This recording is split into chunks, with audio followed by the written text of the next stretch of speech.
Welcome to the first day of your 3-day journey through Jesus Do You Care, an interactive devotional video study with Danielle Kelly. I'm Danielle Kelly, and I am passionate about cultivating resilience in women leaders facing personal storms.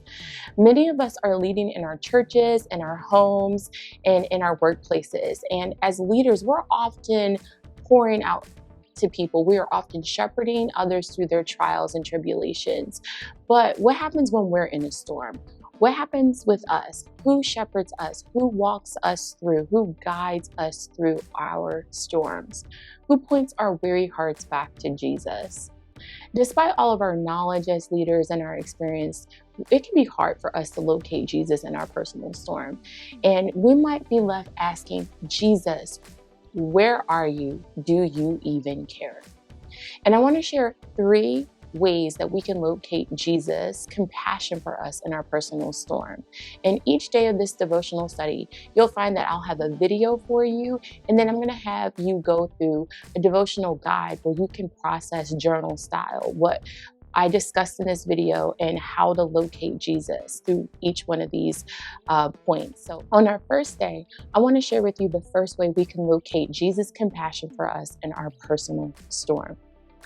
In Mark chapter 4, we find Jesus and his disciples with a large crowd. Jesus has been teaching in a boat that's been anchored on the sea, on the edge of the Sea of Galilee. And he's with his disciples. And at this point in our journey in Mark 4, Jesus is done teaching and he's going to take the disciples on a journey. He's telling them to get in the boat. And what they don't realize is that he's taking them right into a storm. So let's read Mark chapter 4, verse 35 and 41. And on that day, when evening had come, he said to them, "Let us go across to the other side."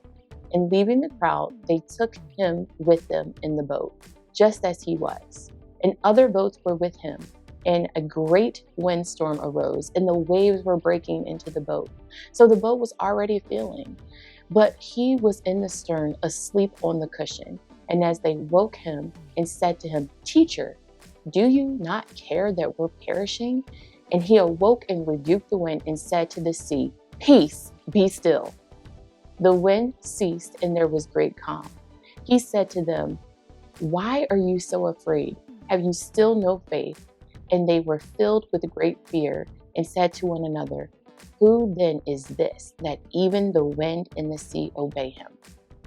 So the first way we can locate Jesus' compassion for us in the storm is by identifying his instructions. And on this point, we're going to focus mainly on Mark chapter 4, verse 35 and 36. In verse 35, we learn when evening came, Jesus said, "Let us go across to the other side."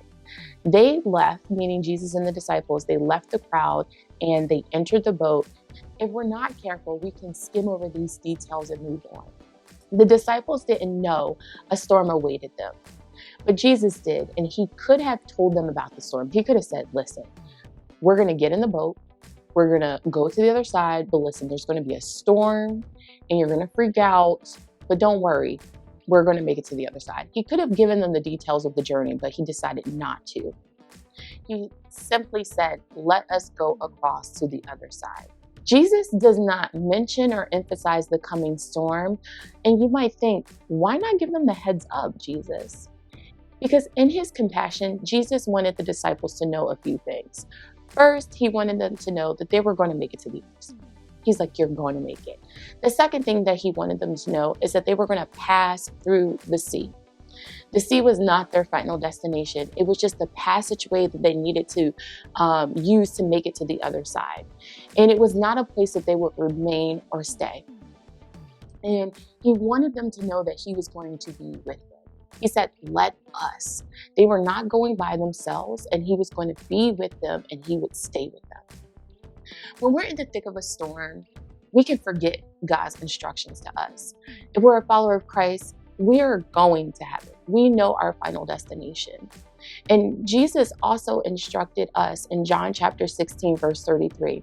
He says, "Here on earth, you will have many trials and sorrows, but take heart because I have overcome the world." He said in John chapter 14, verse 18, I will not leave you as orphans. I will come to you. Jesus has given us his Holy Spirit, our helper and comforter, to help us make it to the other side. He has already given us victory.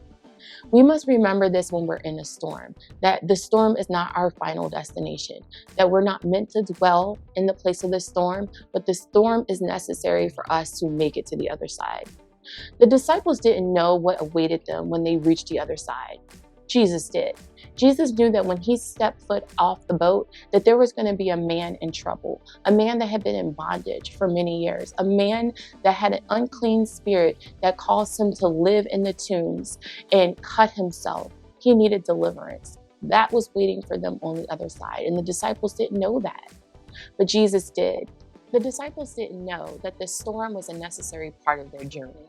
We also don't know that the current storm that we're in might just be preparation for us for what God has on the other side, what's waiting for us. We don't know who is in need of deliverance, and they need us to make it through the storm.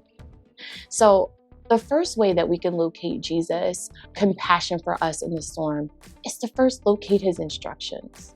In your journal devotional guide for today, I want you to explore the following questions. What instructions has Jesus given you in his word? What has he told you to remember? What promises do you need to hold on today? I pray that wherever you are in your storm, that you will locate Jesus' instructions for you.